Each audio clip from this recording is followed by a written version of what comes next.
Terima kasih. Anak-anakku sekalian, ya silakan bertepuk tangan.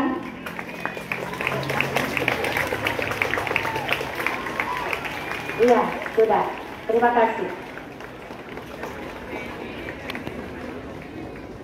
Pertama-tama saya mau bertanya dulu, anak-anakku sekalian, bagaimana perasaannya hari ini?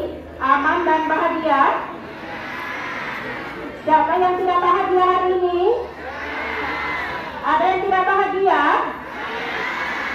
Wow, ada yang tidak bahagia. Tentu kalau tidak bahagia, tidak merasa aman juga ya. Sekarang coba tanya diri sendiri, mengapa tidak bahagia? Iya, tahu ya, kalau tidak bahagia berarti ada sesuatu yang kurang pada diri kita. Ada sesuatu yang kita butuhkan yang tidak terpenuhi. Iya. Namun sebelumnya anak-anakku sekalian, saya terlebih dahulu mengucapkan apresiasi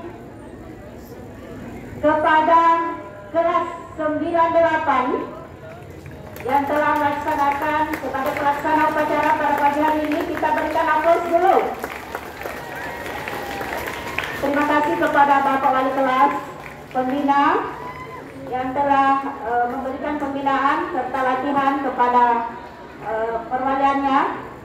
Terima kasih kepada Sir Lukman dan yang melatih. Jadi luar biasa. Saya mengucapkan terima kasih. Jadi untuk kedepannya kelas selanjutnya itu 99 mohon juga dipersiapkan.